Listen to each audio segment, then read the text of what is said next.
Shalom, selamat pagi untuk siswa kelas 4. Hari ini kita belajar lagi di pelajarannya yang keempat tentang Amos manusia biasa yang dipilih Tuhan. Apa sih pekerjaan Amos?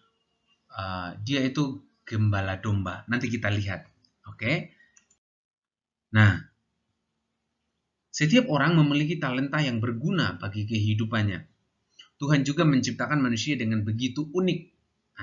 Unik itu artinya tidak sama, ya. Jadi ada yang punya kelebihan ini, ada yang punya kelebihan itu. Jadi tidak semua orang atau tidak mungkin satu orang itu memiliki banyak talenta atau mempunyai semua talenta. Pasti dia hanya bisa minimal satu. Nah,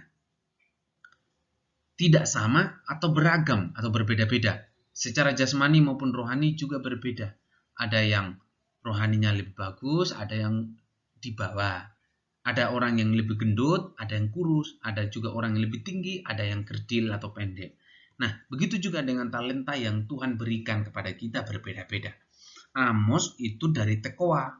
Amos itu orang biasa. Dia tidak biasa khotbah di depan banyak orang, dia tidak biasa berpidato di banyak orang, tetapi dia dipakai Tuhan dengan luar biasa. Jika saat ini talenta yang kita punya belum nampak nyata, mungkin belum tergali. Oke? Jadi talenta yang kita punya itu ibarat harta karun. Harta karun itu ada di mana? Ada dalam tanah. Makanya orang cari harta karun itu perlu digali. Nah, ada sesuatu yang berharga di hidup kita. Itu namanya talenta. Perlu digali, perlu diasah.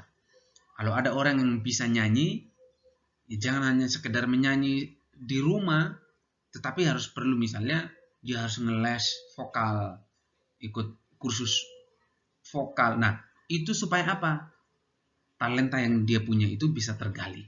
Yang bisa main gitar sedikit-sedikit, bisa diasah, bisa dilatih, supaya nanti dia lebih mahir main gitar. Bisa dipakai untuk melayani Tuhan. Oke, ingat ini. Talenta adalah karunia dan kemampuan atau bakat yang dimiliki manusia sejak lahir. Jadi, seseorang itu sudah diberi talenta dari sejak lahir. Ketika belajar dari talenta Amos, Amos adalah orang biasa. Ia berasal dari daerah Tekoa yang terletak di sebelah selatan Yerusalem. Pekerjaannya setiap hari apa? Berternak kambing domba dan pemungut buah ara. Ia dipanggil Tuhan ketika Uzia menjadi raja Yehuda dan Yerobeam menjadi raja Israel pada waktu itu. Amos artinya penanggung jawab beban. Nah, Amos juga bukan seorang nabi yang biasa bicara di depan ya, seperti yang saya sudah sampaikan tadi. Ia bukan seorang yang ahli berpidato atau pintar berbicara di depan banyak orang. Namun, Allah memilih Amos untuk menjadi penyambung lidah bagi bangsa-bangsa. Jadi, apa yang Tuhan sampaikan kepada umat lewat Amos, itu namanya penyambung lidah. Ya. Jadi, apa yang Amos sampaikan kepada bangsa-bangsa melalui Amos dari Tuhan? Supaya apa? Karena Allah akan menghakimi bangsa Israel. Itu yang pertama. Yang kedua, anak laki-laki dan perempuan akan tewas oleh pedang. Ini adalah pesan yang Tuhan sampaikan kepada umat Israel, tetapi melalui siapa? Melalui Amos. Ingat tadi Amos dia orang biasa, bukan orang pintar. Jadi kita semua ini orang biasa, tapi walaupun nggak pintar, tapi bisa dipakai Tuhan seperti Amos. Tanah akan dibagi-bagikan, umat akan diusir, para pemimpin akan hancur kena pedang. Kenapa Amos yang harus dipakai Tuhan? Kenapa bukan Daud? Sebagai seorang penyanyi, sebagai seorang pemuji, pemazmur. Kenapa bukan Musa sebagai orang yang lembut hatinya sebelum dan sesudah dia tidak ada lagi yang sama dengan Musa? Karena kenapa? Tuhan mau memakai orang-orang biasa. Ini jadi contoh buat kita. Jadi siswa kelas 4 jangan minder ya.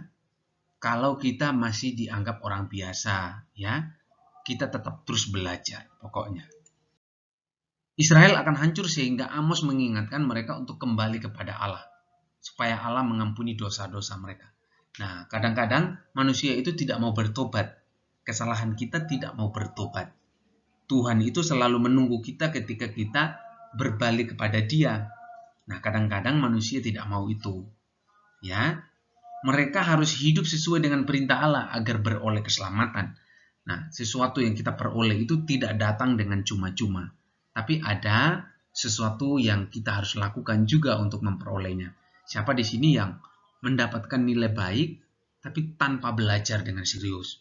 Mendapatkan ranking atau peringkat dalam kelas, tapi tanpa usaha? Tidak ada kan? Nah, begitu juga dengan keselamatan. Harus melakukan perintah Tuhan. Lanjut.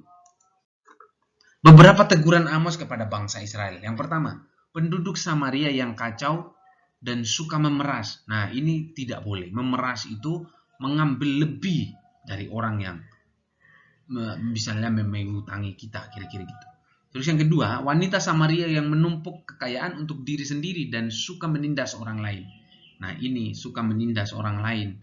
Terus yang ketiga, itu mereka suka menindas orang lemah. Orang yang sudah tidak mampu, orang miskin, tidak punya apa-apa, tapi masih dimintai banyak misalnya. Dipunguti banyak. Nah, itu namanya menindas, menekan, ya, kira-kira begitu. Atas peringatan Amos, imam di Betel tidak suka mendengarnya. Nah, artinya, seperti apa yang diberitakan oleh Amos, ada yang tidak suka. Namun, tantangan ini tidak membuat Amos mundur, karena ia yakin bahwa Allah memilih dan menyuruhnya untuk melakukan tugas itu. Ingat bahwa kalau Tuhan sudah perintahkan kita, Tuhan sudah mau memakai kita, Dia akan memperlengkapi kita. Ingat ya, siswa kelas 4, jangan takut, pokoknya terus belajar, jangan minder walaupun kita anak orang miskin, anak orang yang nggak punya apa-apa, terus belajar, rendah hati pokoknya seperti Amos. Walaupun dia cuman gembala ternak, tapi bisa dipakai Tuhan.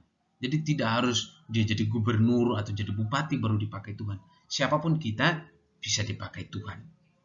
Itu pesan pentingnya. Nah, ini tugas buat kalian untuk siswa kelas 4, tolong dikerjakan. Siapa Raja Israel pada zaman Amos? Itu kan tadi udah saya jelaskan. Kalau saudara mendengarkan apa yang saya jelaskan tadi pasti bisa jawab. Yang kedua, kepada orang yang bertobat, apa yang Tuhan berikan. Ingat ya, tadi juga sudah saya singgung. Yang ketiga, talenta yang kita miliki itu harus diasah supaya apa? Kenapa harus digali? Yang keempat, apa teguran Tuhan bagi bangsa Israel lewat Amos? Tadi juga sudah saya jelaskan. Tulis 5 keistimewaan yang Anda miliki. Misalnya, saya punya kelebihan ini, Pak. Saya punya potensi ini, Pak. Saya bisa main musik, Pak. Saya bisa nyanyi, misalnya, kira-kira gitu. Nah, yang keenam, jelaskan arti talenta itu apa. Tadi juga sudah saya singgung, talenta itu adalah ini, kira-kira gitu. Nomor 7, Tuhan menciptakan manusia begitu unik. Apa itu unik? Nah, tadi juga sudah saya jelaskan, unik itu apa. Unik itu bla bla bla bla bla, kira-kira gitulah. Nanti saudara dengar. Yang kedelapan, apa sikap Amasya terhadap Amos? Baru aja tadi saya jelaskan. Mengapa Amos tidak mundur dengan perlakuan Amasya? Tadi juga baru saya jelaskan. Termasuk wilayah manakah Tekoa itu? Oke? Ini tugas untuk siswa kelas 4. Tuhan memberkati, selamat belajar, salam sukses.